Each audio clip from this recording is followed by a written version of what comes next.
IVM. It's okay to understand, like to say, throw around words like left, right, liberal, conservative, whatever. But if you don't understand what it really means or how you contextualize it to the environment or the country you're living in, and then start your arguments from there, it's all really pointless.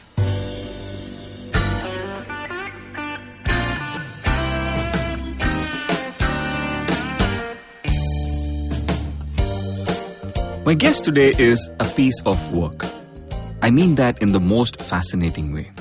There is nobody like him that I know of. He is a self-proclaimed public policy nerd. His book, Parliamental, a political thriller set in the Indian Parliament, is out today. He is a fellow podcaster at IVM, and his show is actually one of my most favorite shows. It's called How to Citizen, and each episode is based on a chapter in the 8th grade civics book. And as though this is not enough parliament in one's life, he also runs a web series on YouTube called Constitution. Welcome to the Filter Koffee Podcast, Meghnad. Hi. Thank you for having me here. I'm really looking forward to this chat because I just got to know that your book, Parliamental, yes. Released last week, is that right? So it's released actually today. Oh wow, When we're recording congratulations. this. Thank you. Yeah.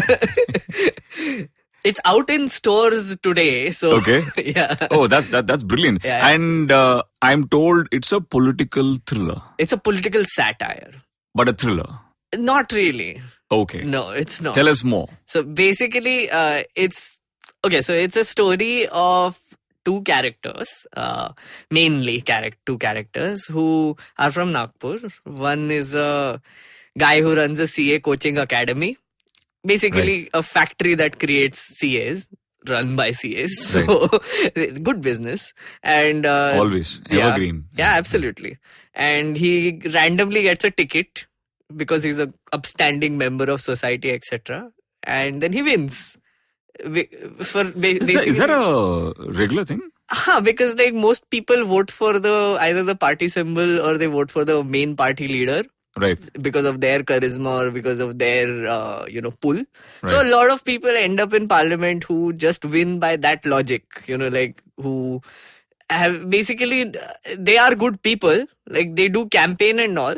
Right. But at the same time, the party and the main leader matters more. No, I was asking because there's a very interesting trend, and I like how we've jumped into this discussion without any any rudder. Yeah. But in Tamil Nadu, where I come from, it's a very common practice for politicians to say BA, BL or MA, BL, etc. Right? To a point where I thought when I was a child that BA, BL is something that you study to become a parliamentarian. Oh, okay. Right? Of course, later on I understood life. Yeah. But is CA becoming politician a very Nagpur thing? No, so there's no connection to that part. Okay. But like, but the character matters, right? Lovely. The character is a great, guy who has like coaching academies across Maharashtra, teaches CA to aspiring CA students. And then he becomes MP. And then he realizes, because he was not expecting to win, his wife was not expecting him to win, because kiya hi kya hai actually, like politics mein, first time, whatever, but he surprisingly wins. Right. And then after that, they realize that they don't know what to do in parliament. Because So what there are is two an of MP them. supposed to do? Yeah, Right. like his wife and him. Okay. Yeah. Right. As a unit, they don't know what to do. So then they have this neighbor who is like a English graduate who can write well. So it's like, at least, you'll have a familiar face around you when shit is going down. So let's just drag him with us to Delhi. And they do that. So like both of them end up in Delhi, like the neighbor and him, which is Shrikar and Raghav. Raghav is this millennial. This sounds like a very Lutentian white tiger. Yeah, that's a great description. Yeah. No, I'm kidding. Like, but Booker this incoming, guys. Yeah, but so then they end up in parliament, and it's basically a journey of these two characters through all the madness, right? So Parliamental is this book which I have written, which is sort of trying to humanize a lot of things which we don't usually see being humanized, right? Like even Parliament as an institution is never humanized, right? Never. Never. Like, it's always this aura of, oh my God, such an important place, Yeah. everybody's so important there. Like, come to think of it, there is no comedy set in the parliament. No. But the Which would be MPs, wonderful though. Yeah, but the MPs do say and do very funny things. From time that is to reality TV. Yeah, I mean, it does have a lot of funny people inside, but yeah, it's like how when J.K. Rowling was introducing Hogwarts. Like, you've read Harry Potter, I'm hoping. Let's go with that story. Yeah, let's go with that. Yeah. So when J.K. Rowling was introducing Hogwarts, it's like, oh my God, this magical castle and this magical things happening, whatever. Parliament for me was something like that. Because as growing up, it was just a thing in civics books, and you can see it on TV and whatever. But what exactly goes on inside is something that a normal person just doesn't know or care about. Because why should we, right? So Parliamental was an attempt to sort of convey that, where if you're a reader who is going into it, diving into the whole thing without really knowing what goes on there. So through the eyes of these two characters, I'm trying to take you through this magical universe of the Parliament. Where But tell me, is the Parliament, and for those among the audience who don't know you, you're a self-confessed public policy nerd. Yes. Who spent an enormous amount of time for a civilian inside the parliament, yes, who's not a politician. Yes. And you worked for many years with ministers, yeah, and worked with them on their speeches, helped them research, yes, do feasibility on many projects and stuff like that. Absolutely. Right. So coming from you, is the parliament an eventful place for a... Oh my God, it's very eventful. So I was working as a research aide or a legislative aide, right? So my job essentially was to read bills, legislations without a law background. Okay. I was thinking reimbursement and stuff like that. No, not those bills. So bills which will become laws. So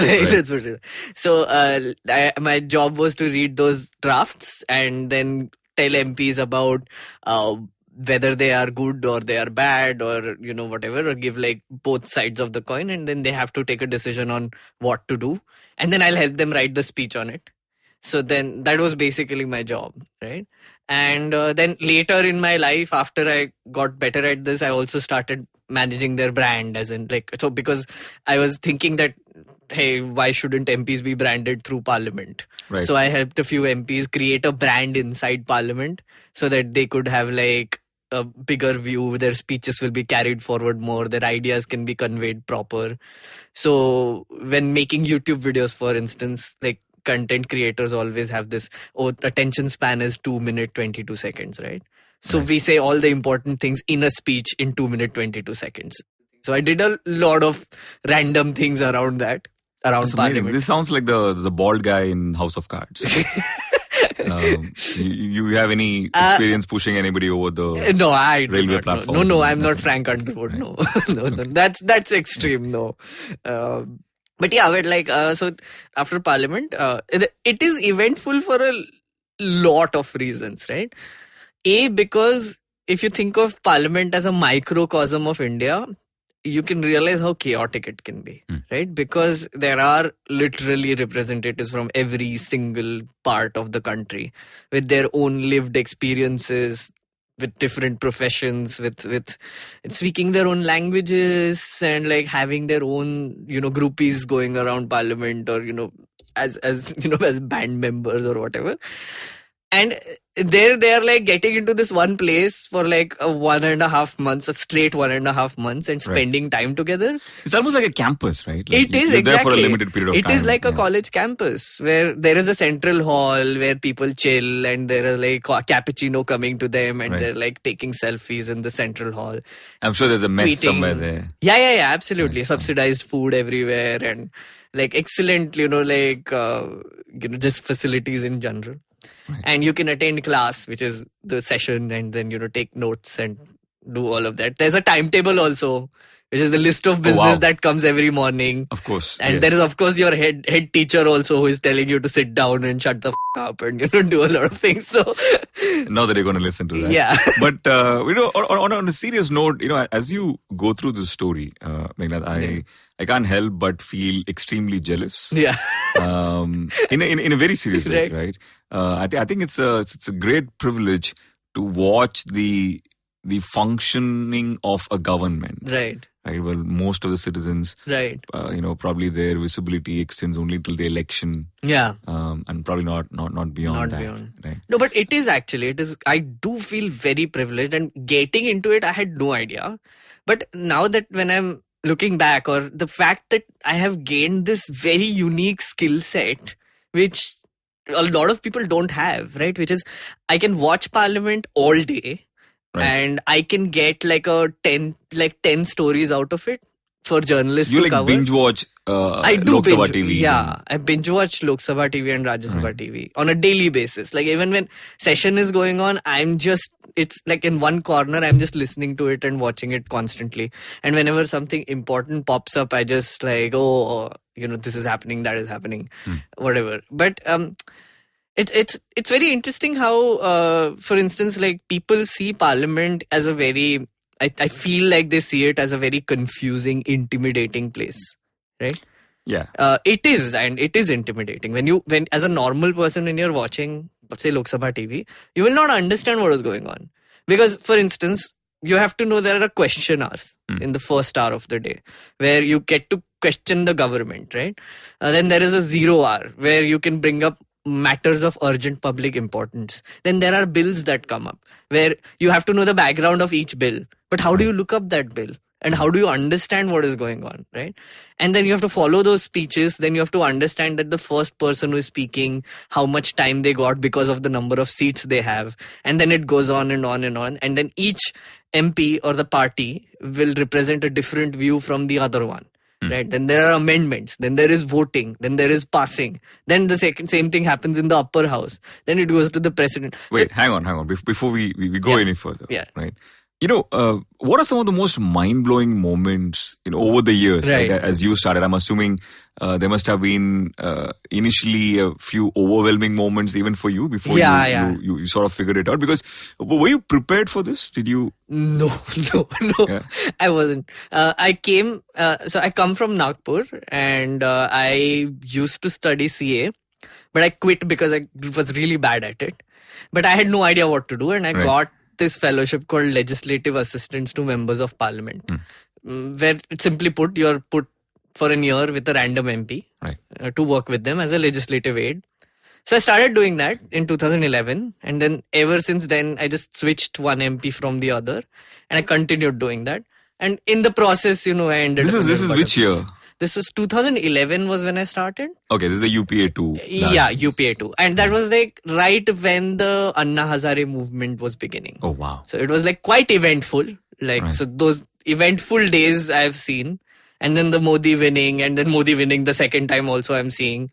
So all of that, it's really fun. Like if you have like a decade long Parliament, watching experience, I realize how many events you have seen now. Like clearly, because you set your book in it. It must have been that eventful for you. Yeah. Well, what are some of the most fascinating moments for you? Okay, hilarious as well as profound. Okay, so there's one MP. I wouldn't name that MP. Told me the stories. Okay, so these are a few of them are urban legends, right? So because from MPs keep telling you should also stories. Give us a hint without naming them. Okay, so there was this MP who told me they had this bill which they had written, and he had presented it in Parliament as a private member's bill. So private member's bill get no attention. Let's just leave it at that, right? Because a government bill is what matters. Now, his bill was very important, and it's like, for the bamboo industry, it was very important. Let's just put it like that, right? So he's like, oh, but this is not passing. So we were like, theek hai, but at least, we've done it, So then next session, when the new government comes in, etc., is like meeting this one particular minister in the loo. They're just literally peeing side by side, right? And they get into a conversation about this bill. I don't know why, but they do. And then they, like, the government brings it in as a government bill. And it passes. The bill, you mean? Yeah, the bill. Right. So, like, it's basically a moment of chance where they end up in the same loo, taking a piss, and you just get a government bill passed. Like, That's extraordinary. But that's almost like hustling through a deal in but it was so corporate world. unintentional and so random. Right. But it makes you think, right? Like, like that one moment has literally changed the lives of millions of people right now.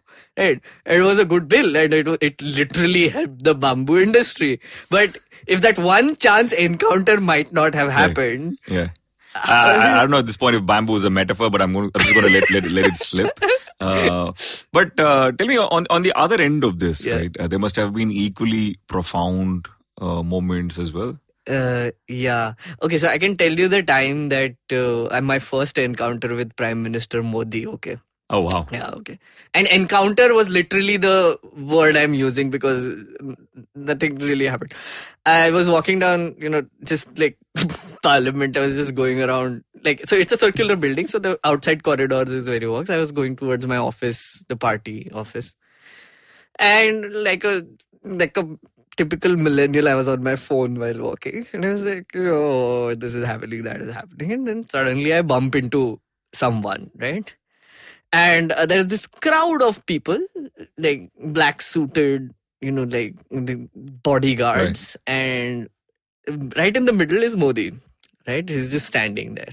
And I look up and I'm like, oh, such a crowd of people. And I look up and like our eyes meet, right? Like both of our eyes meet. And he just, I don't know why, or maybe I feel it, or maybe it's just the overall aura around him. But my spine disappeared, literally, at that point of time. It's like, aaj to main marne wala hai. Like, I bumped into one of his guys. I am dead, right? And nothing happened, obviously, because I'm alive and well. But that one moment where, like, that 1 3-second look was enough for me to sort of be like, theek hai, ho gaya. My lifetime has been made, I guess. Did it lead to a conversation? No, it didn't. He was in a hurry. I don't think I matter that much that he will have a conversation with me. No way. Right.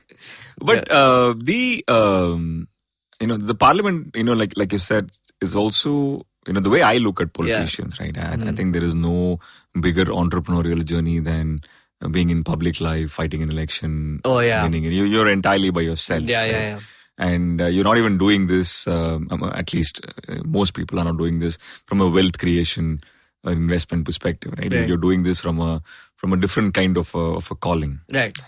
So, is this, how do members of parliament get along with each other?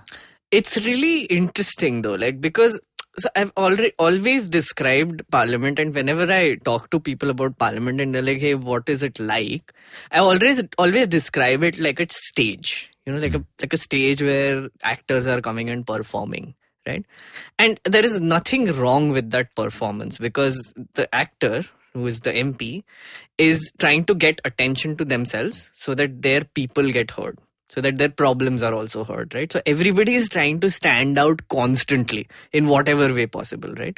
And I think we live in times right now where people pay more attention to conflict than anything else. Like, it's like every day when you turn on a news channel, you see a WWE match happening, like a verbal equivalent of a world wrestling. Yeah, you're being a little kind, but go on. Like a wrestling match happening. But essentially that is sort of percolated or is being mirrored in Parliament, right? Where there are two people with opposing views because they have to have opposing views who are fighting with each other constantly or just jibing each other or like screaming at each other or making a point or whatever it is. But after the show is done, these actors go and have coffee together in the central hall, right? Because their performance is done. And at the end of the day, they are colleagues. They're in this, it's like a debate competition. So you're saying most of them get along with each other? Yeah. All of them get along with each other, right? And they have to for a lot of reasons because again, like if you are spending literally 7 hours a day in the presence of someone who is maybe from an opposing view, different party, whatever it is, but if you're encountering them in the canteen, or if you're encountering them on like a daily basis on a gate or whatever, obviously you're pleasant to them. Obviously you'd start talking to them, and of course you want to know more about them, and they want to know more about you. Right. It's also a question of how, as you said, like it's a very entrepreneurial journey, right? And for every MP, I feel it is also a big learning experience being in Parliament, because each of them have a unique story to share, but they also realize each of the other members also have a unique story to share. And there are 750 of them. I've seen MPs like trying to like sort of collect stories of sorts, like of other MPs. How did they end up in this? How did they end up in this pinnacle of lawmaking? Right? And it's very interesting when you hear some stories from these MPs about how they ended up there, what sort of chance events that happened where they were at the right place at the right time, which made them, like sort of catapulted them to this point in Parliament, right? It's all very random and chaotic. Right. And it's very interesting because they are all discussing this constantly. There are like events happening around you, which you are constantly discussing in Parliament, because everything ends up there. Right. Like there are floods happening, it'll end up there. There are like crime happening, it'll end up there. And you will inevitably end up discussing it with one person or the other. So it's I'm almost getting like an image in my mind where it's the last day of Parliament and there's a farewell party and like people are taking selfies with each other. Yeah, absolutely. So if sorry, you were saying something. Yeah, if you look at like Twitter handles of MPs, they often tweet pictures from the Central Hall, right? They're like, sitting here with people in the Central Hall, or like overheard in the Central Hall, etc. But it's such a college thing to do also, right? Like, chilling with my friends in the canteen, I overheard this person saying this in the canteen, sort of same but vibe. Tell me something. See, we live in a very, very cynical world, right? Thanks to the discourse around politics, both among media houses as well as among regular citizens. Right? We live a very, very cynical world, especially when it comes to politics. Absolutely. And to the average Joe out there, he refuses to believe that there is any sort of intent on nation building, within these 700 odd people. Yeah. Right. You've had the chance to be a part of that group. And you also, in your present avatar as a journalist, you have the responsibility to critique them as well, right? Yeah, absolutely. What would you like to tell that average Joe about intent? Let me give you a very recent example, okay? Gautam Gambhir, right? Gautam Gambhir is a great guy, cricketer, commentator, etc. Everybody loves him. Great following, won the elections as an MP, right? I don't know about everybody, but go on. Yeah. Like he's popular, people love him. India ko, represent kiya, etc. The same thing. But like now he's won an election, he's become an MP. Now, in his constituency in Trilokpuri, like he wanted to set up CCTVs, right? Now, the thing is that Kejriwal has been constantly criticized for not doing that for so many years, right? And now Gautam Gambhir comes in and he's like, hey, I can do it in just a week. And he gets this company in, and the company is like, we will volunteer and set up 50 CCTV cameras in your constituency. This guy tweets about it, and everybody's like, that's great, look, he's doing it. Why can't anybody else do it, right? But the problem is he has just not gone through any of the process that is involved in setting up something like a CCTV camera. You have to put out tenders, you have to get companies out. You can't just handpick a company and then give them a contract to, even if they're doing it voluntarily. Right. There has to be a process involved. There have to be babus involved in it, right?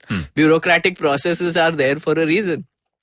Now he does it, and then obviously people start asking him questions, and simple questions, not why are you doing this, but okay, so you have set up CCTV cameras, but where is the feed going? How are you going to give it to the police, right? Is it going to a private house? Who is going to pay for the electricity of running those? These are very simple questions. That's like a noob mistake, right? Exactly. My question not just about the new entrants, right, but especially the older ones, right? Do you see, with the majority of these 700 people, a strong intent to build a but great nation? that's where the question of intent comes in, where Gautam Gambhir genuinely thought, like with all intention, okay. was that I'm going to set up 50 CCTV cameras. Meanwhile, I'll also make a political point about how Kejriwal is useless. I'm great, which is fine. If you're doing your work, do it. But at the same time, because he was new, because he had no idea of how the process worked, he got into so much shit because of it. Because the company withdrew, the project got cancelled. Then to prove again that he's doing a good thing, some BJP secretary set up a CCTV in a chalk, and then the feed was coming into his house. He tweeted about that, and then people were like, "What are you even doing, man? Stop!" like this is not how it works. And to the more experienced of MPs, they know that in the beginning they're all like, "Oh my God, I will do this, I will do that, I will do this, I will do that." But 15 years of staying in Parliament, they realize it's not that easy. There are 100 things you have to consider before you say even a single sentence. Right. And if you are intending to do, like, for the government, it's even worse. Like, it's intense, right? If you had to do a Ujjwala scheme, like making sure cylinders, like connections, got to every single person in a constituency or the country, the amount of logistics and the thought involved in that is crazy, right? So Mr. Modi can go and give speeches about, "Oh, we will do this," but the bureaucrats who are trying to figure it out, they have to go through 100 loopholes. They have to find out which companies will do it, how will they do it the cheapest, how the taxpayer money will be spent in the best way, etc. All of that. Now, people sort of skip that part, right? Because I think you will relate to this, where it's like we are so used to getting things quickly, and we are so impatient nowadays. Where, say, for instance, on Instagram, I give this example. On Instagram, your friends are going to like foreign tours and posting pictures and of like fancy countries with fancy skyscrapers and fancy everything, right? And you want that for India as well. Like, why can't I have that, right? So we are like a super aspirational generation where, they're just putting fuel into the fire constantly. And this is what the elected representatives are sort of against, like in this aspirational sort of population. And now we are in a stage where they just want to build faster. They just want to grow faster. They just want to go in whatever direction which takes you to that shiny, first world sort of a situation. But we don't understand the chaotic nature of our country. We don't understand that it's not easy. We're like the second largest democracy, the world's largest democracy. I don't know about that, man. I think if you were to ask me, I'd probably say that I've seen the other extreme. I know exactly what you mean, and I appreciate how you mean it. But I've seen the other extreme of it also, which is like people have always assumed that everything is going to be more complex than they think it is. Yeah. And they've developed this thing that probably started off at some point as patience, which has now probably become more like being numb to it and probably even blindsided to it, right? Yeah. So I think equally that is also true, isn't it? But I get your point about right, things not being easy in a no, country I like don't this. think I genuinely still think that people are getting more and more impatient now.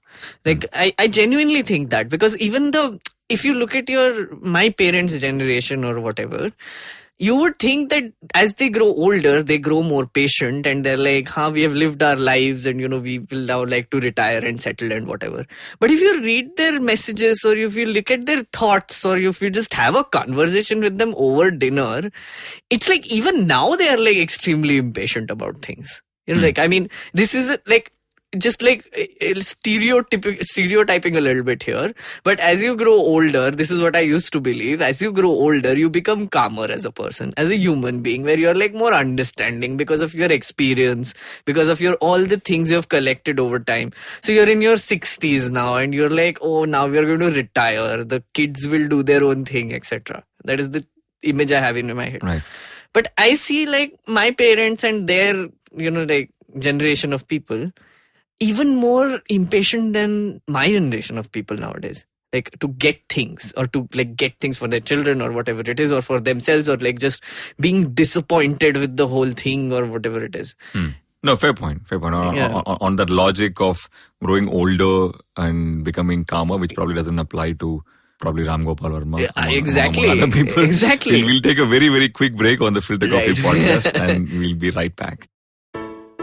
Hi, everybody. Welcome to another great week on the IVM Podcast Network. If you're not following us on social media, please make sure you do. We're IVM Podcast on Twitter, Facebook, and Instagram.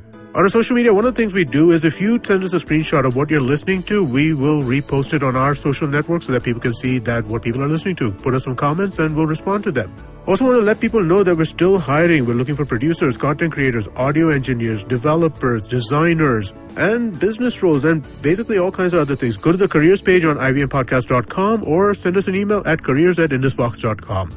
Wanted to announce 2 new shows that we are starting, Tech Careers in the New and Agla Station Adulthood. Tech Careers in the New is a brand new podcast presented by Accenture. It's hosted by our very own Shiladitya Mukhopadhyay, my co-host on Shunya One. On this show, he's talking to Accenture leaders about the latest and greatest in the world of technology and gives exclusive tips on technology careers, how to grab opportunities and stay relevant. Watch out for fortnightly episodes on Wednesdays starting July 3rd. The other new show that we're launching this week is an exciting show called Agla Station Adulthood, where best friends Ritasha Rathore and Ayushi Amin ride through the various stations of life. Whether you're in your mid-20s, just entering them, or about to cross into the next decade, tune into this fun show. On Cyrus Says, best-selling author Amish Tripathi talks to Cyrus about the shared universe of all his books, the rich and inclusive history of ancient India, and his new book in the Ramchandra series, Ravan, Enemy of Aryavarta. On Equity Sahi hai, Shrey Lunkar, Senior VP at Motilal Oswal AMC, talks to Anupam about the pharma sector in India. On Advertising is Dead, Varun Dugirala is in conversation with the founders of Pocket Aces, Ashwin Suresh and Anirudh Pandit. They discuss the growth and potential of the Indian digital content market. On Mr. and Mrs. Binge Watch, Janice and Anirudh recommend shows that are easy to watch. Join them as they talk about the TV shows Love, Crashing and Lovesick.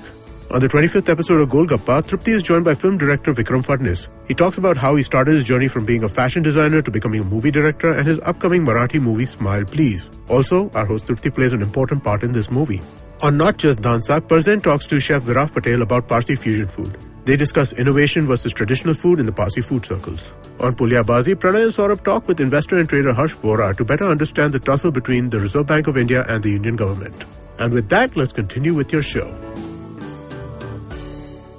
Welcome back to the Filter Koffee Podcast. We're speaking with Meghnad, and we were speaking about life in Parliament and generally intent among politicians, etc. But I want to quickly move on to what I was thinking will be more fun than even this in this episode, which is a lot of myth busting. Right? Yes. See, one thing that has bothered me a lot in the past few months is the language that we used in this and the last election. Right. It's just suddenly we started using words which up until when I was in college or when I was 10 years back meant different things. Like for instance? Like for example, the way we use the word left and right is I find that very fascinating, because anybody who spent any time understanding welfare in this country and understanding or rather watching any episode of the budget that has been presented for decades in this country would know that every party in this country is left of something. Yeah. Right? We've never had a pure right. At all. Right?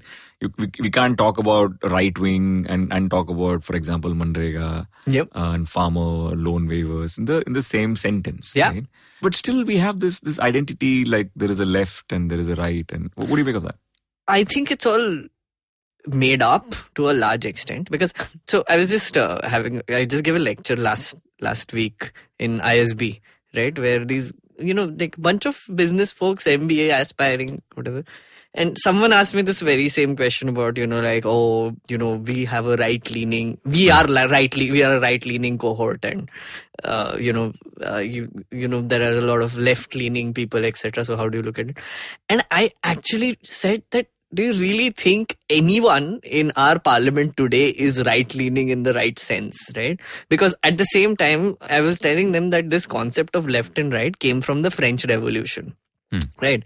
Where after the French Revolution, there was the left, which used to be pro-revolution, and there was the right, which was the pro-king, right?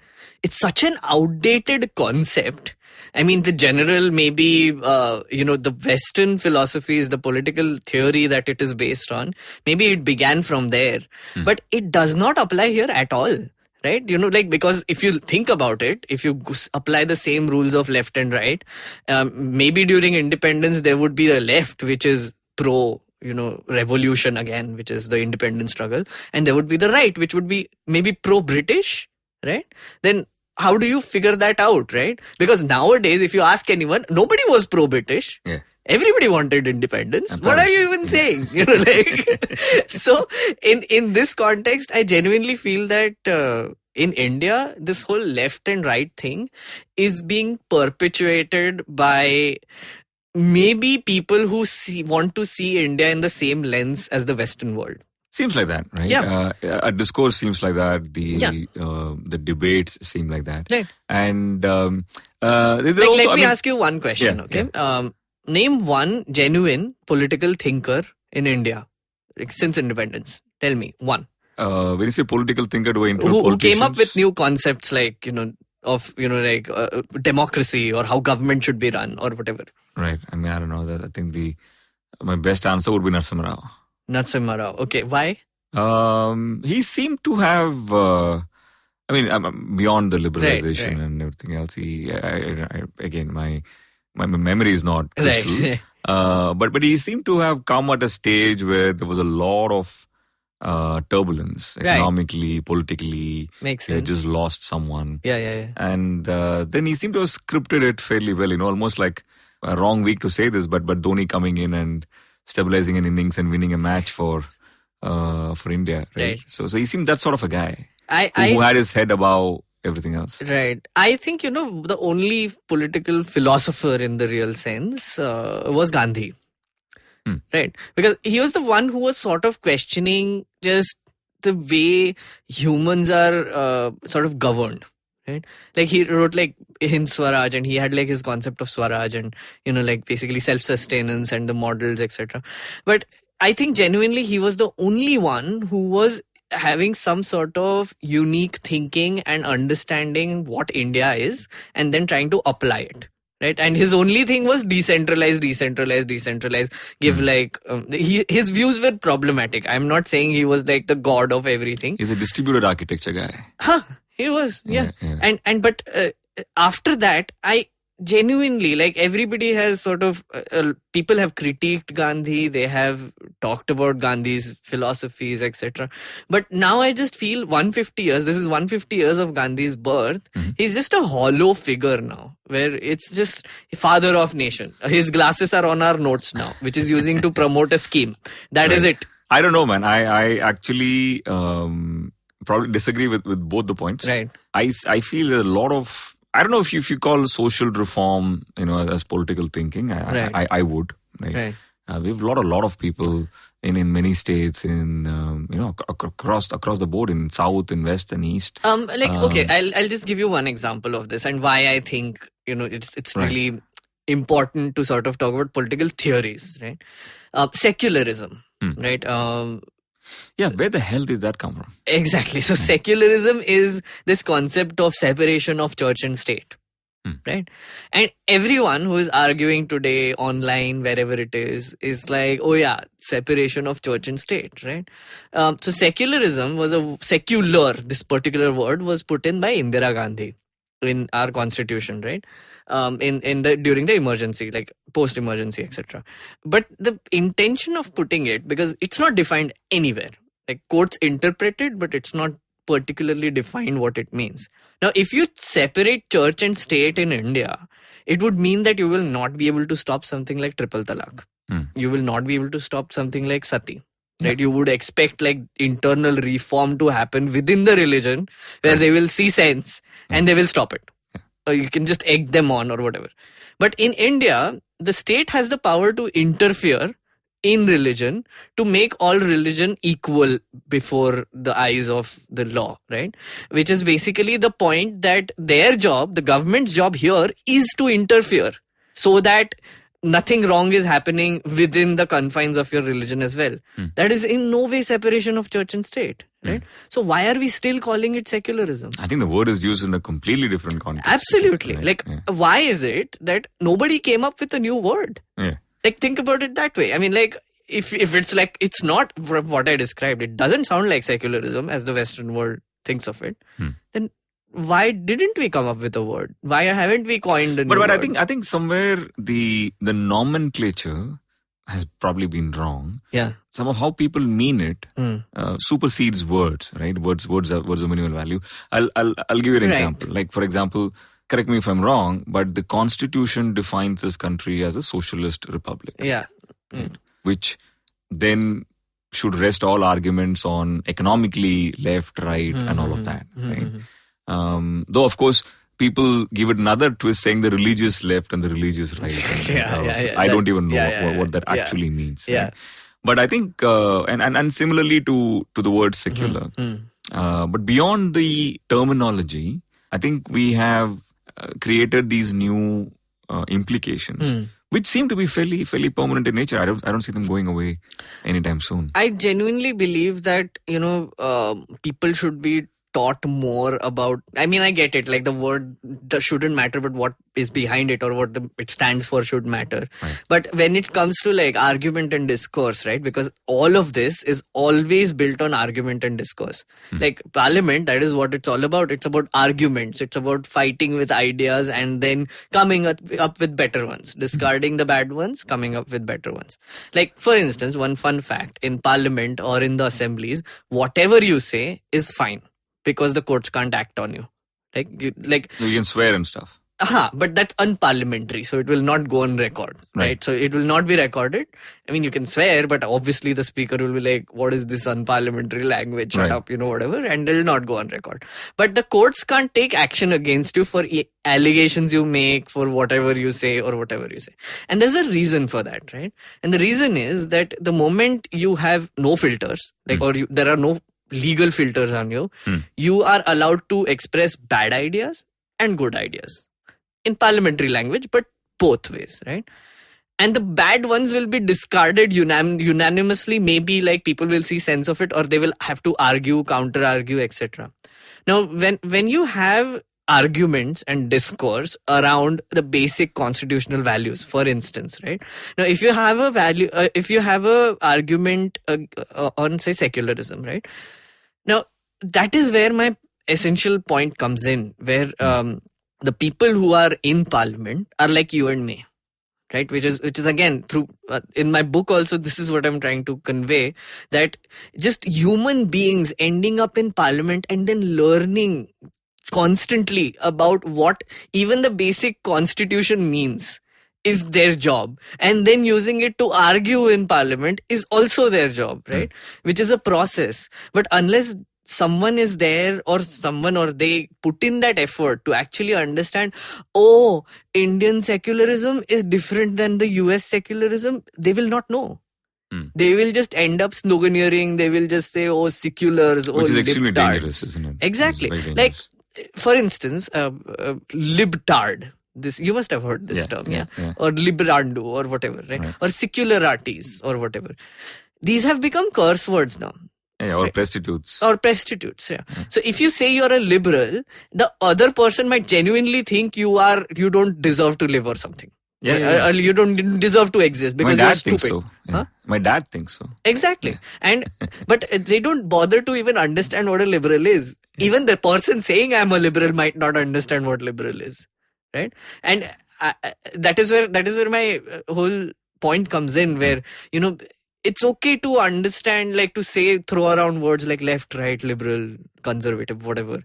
But if you don't understand what it really means, or how you contextualize it to the environment or the country you're living in, and then start your arguments from there, it's all really pointless. So you do a podcast, which is one of my most favorite shows on IVM, which is How to Citizen. How to Citizen, yes. And in a way, is what you just said. Yeah. Is that what drove you to start this podcast? Actually, for people who don't know, yes, it's you take one chapter in the 8th standard civics book, yeah, and then you bring in a guest who is usually someone from the content or the comedy industry, and then you sort of discuss it. Yeah. Right? So the concept is exactly what you described. So we assign a chapter Right. 24 hours before they come, and then they revise it and come, and then we are doing like a viva as if we have an exam tomorrow or whatever it is.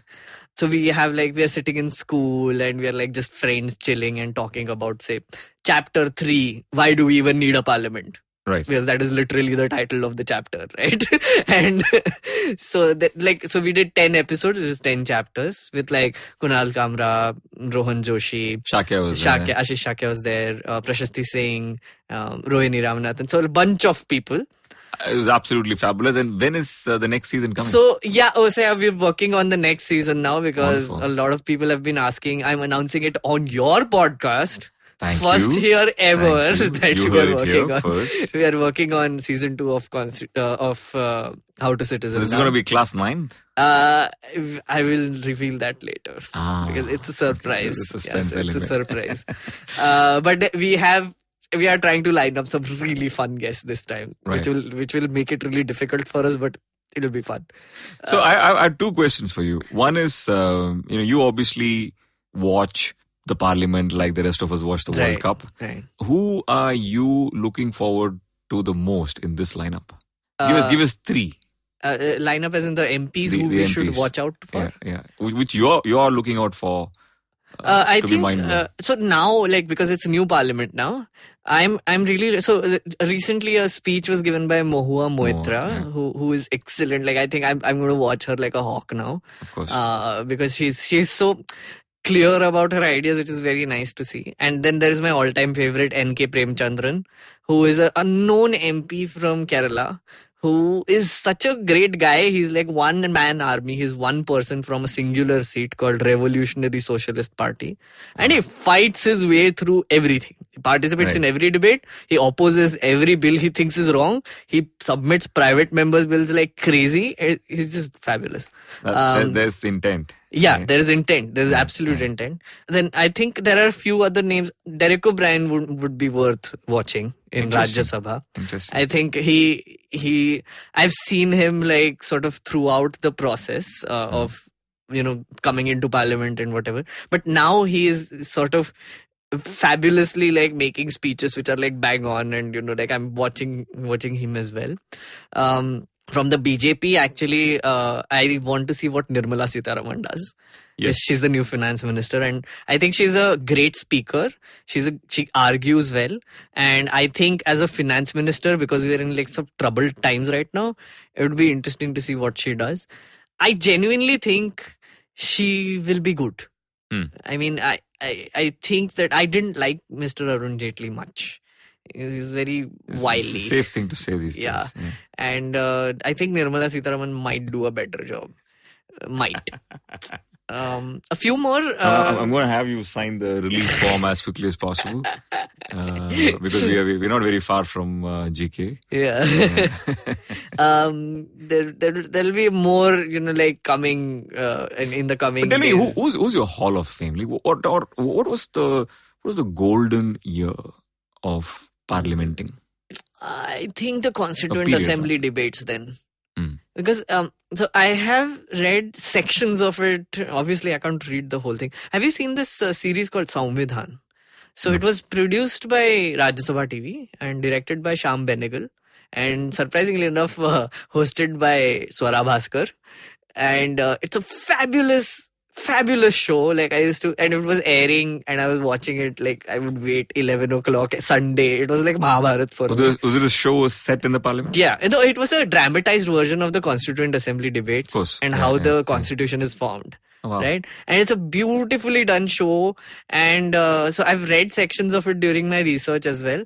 But I can't help but feel amazed at how far-sighted the people were. Oh yeah, absolutely. During that time. Yeah. Right? The amount of discussions they've had at a very basic human level, and how they were like anticipating so many things that are happening now. Right? Again, very basic human things that are happening, but they are manifesting themselves in different ways. Right. But they saw it coming. They made a structure I feel the the first 30 years, 40 years of this Yeah, country. yeah, yeah. The Absolutely. kind of decisions they've made, the directions they've chosen. Right.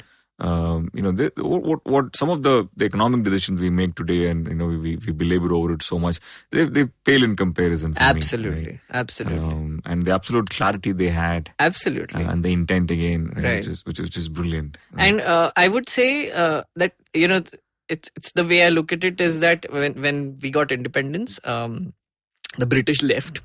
Nobody had any idea what to do, and literally, and then they were like, "Oh, we will take laws from here, there, here, try to figure out what it is, and we'll draft the longest constitution ever," right? Which is what essentially they did.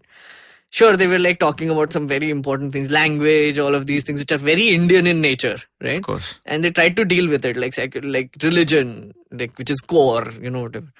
Then came, I think, the 70s, so this was the bureaucratic age, as I call it, right? Where laws were made which were carried forward by the British because they thought that the bureaucrats have already been trained. The IAS, which is continuing here, was started by the British. The Indian Penal Code was started by the British. Things like defamation, things like sedition are all British, right? And they continued. Because it was easier as a transition phase, right?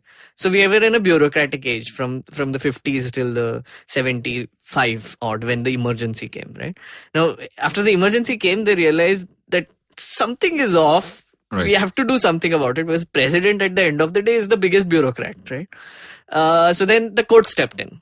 The courts were like, "Acha, listen, we are drafting a basic structure of the constitution which cannot be changed or altered or done anything with." Then came Rajiv Gandhi majority, etc. But at the same time, the courts were super active after that. They became like activist courts where, PILs came in, all of that. So that was the age of judiciary, right? And we saw a lot of it, right? Then liberalization happened, all of these happened. But the courts were still very powerful, like till 2014, right? Because 2014, I think we have entered the age of legislature.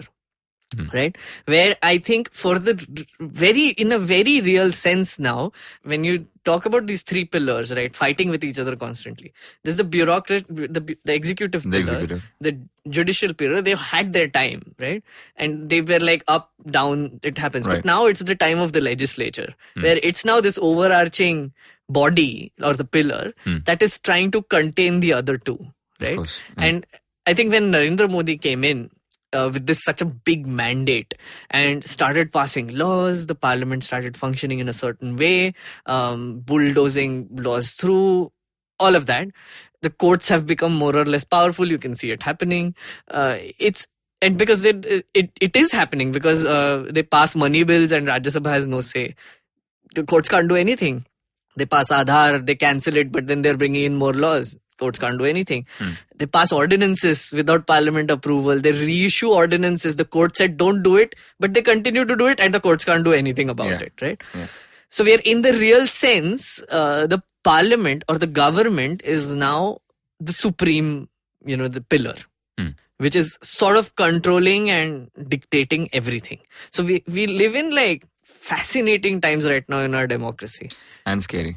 And scary, of course. But then, it's a pendulum, right? So I don't want to end in such a somber note. It's not really somber, but it's such a heavy note. But tell me something, this whole discourse around, every time the Prime Minister wins the election, right, the initial 10 days are devoted to now everyone has been asked to come at 9:30 a.m. blah blah blah. How much is that is actually true? Like, did they not do this before? UPA was very relaxed about these things because they did not think that MPs were like school children. They have their mind of their own. They will come by themselves. They will go by themselves. Because obviously they're MPs. They're not children. They have to come. If they feel responsible, they'll come. But BJP is sort of treating like MPs like they're just seats. Or even the bureaucrats. Like bureaucrats. Everyone basically. The whole structure is basically like, we know what to do. We are going to tell you what to do. You better do it. Otherwise, you're useless for us. Which is like, discipline. You may give it many, many words. Authoritarianism, discipline, or like whatever approach or efficiency. You can call it in a number of ways. But the basic idea... But is it working? Are we getting more done now as a parliament? Parliament, no. No, right? And again, like there's this misconception that this policy paralysis thing. I genuinely think now that not taking decisions is better than taking wrong decisions really fast. Like, I mean, like, if you are taking decisions, but they're all the wrong decisions, then it's pointless, right? So a system that is allowing wrong decisions to happen at a rapid pace, Right. there is something wrong there as well, right? So, Facebook wouldn't agree. They move fast and yeah. fail quickly, Fail sort of quickly. a thing. But going back to my question, you mean like if I were to take the previous parliament, right? This parliament is too new. The previous two parliaments, who got more done? I think people got more done during the last parliament. Like, last in the sense I'm talking pre-2014 era, right? Because this is technically the last parliament is 2014 to 2019. We are now new parliament. But before 2014, during UPA 2, UPA 1, I think they were absolutely useless. They couldn't come up with whatever policies, etc. The coalition was always like an hindrance, and they were like, "Arey, we can't pass anything." But I never understood that, right? And I know that we're superbly over time, but I have to ask you this. The coalition, to me, sounds like the best way to govern a country Absolutely, like India, man. right? That's what I was coming Because it's at the end of the day, it's a house that is representing people. Yes. Right? And we have many kind of people. And slower decisions are usually considered decisions, which means you have more checks and balances, which means you can't destroy a forest and build a mine, as quickly as you would want. And at the same time, you can't keep holding on to what was true 100 years back as well. Right? Absolutely. But there is this new, there's this myth that the larger majority is actually good for this country. But that's my problem essentially with this, because the moment you had like something like UPA 2, which was not doing anything, according to the people at least, or there was a policy paralysis, but only the real laws got passed, quote unquote, which were like completely deliberated, gone through processes. The people also started realizing that, hey, government is not be all and end all, we should do something ourselves. Right? So there was like real sense of decentralization where the people were like, since the government is useless, we will have to handle it ourselves. So we will do our own thing, Right. And the GDP went crazy. Because if you have, that's the problem with, I think, our psychology as well, right? Where you are just constantly saying, oh, the government is not doing anything, the government is not doing anything, the government is not doing anything, the government is not doing anything. And now you're saying the government is doing everything, the government is doing everything, the government is doing everything. Too many things, yeah. But if the government is doing everything, what are you supposed to do? Right? If the government is telling you to do everything, then what are you supposed to do as a person as well? Right? So this centralization of decision making is extremely problematic, right? And centralization cannot happen when there is a useless decision making body there. More and more, I believe, I don't think we'll make it out of the studio alive. But wonderful. This has been an absolute pleasure. Yeah, thank you so much. This was lots of fun. I want to end with, usually we finish the episode by asking someone what they're reading, what they watch. I'm going to ask you what you're watching. You're going to say Lok Sabha TV. But if someone has to, improve their parliament quotient, what should they be reading? Read the 8th grade civics book, or read the school civics book, genuinely. Right. And I give this advice to everyone. It won't take you long. Of course, it's a civics book. It's a school civics book. There's a lot of comics in there. It's a lot of fun. You will finish it in like an hour. Right? Each class is an hour. Just do it. Just go ahead. It's extremely fun. You will just laugh about it with friends. Just get a few friends around. Get a few copies of those books and just troll it. Right? Because in that process, you will understand and learn so much about our democracy, which nobody sort of wants to go back to. Is there a Kindle edition? No. You have to download it from like different websites which have it. Excellent. Or find a cousin which has it. No, I used to love civics, Yeah. so it'll be an absolute pleasure for me to go back to it. But on that old-fashioned note, thank you so much for being a fabulous guest. Thank you so much. Thanks. So that was our show. If you like this podcast, don't forget to check out other interesting podcasts on the IVM network. You can listen to us on the IVM Podcast app or ivmpodcasts.com. You can also follow us on our social media. We are at IVM Podcasts on Twitter and Instagram. And if you want to reach out to me, I am _Karthik, that's Karthik with an H, on Twitter, and Filter_Koffee, that's coffee with a K, on Instagram.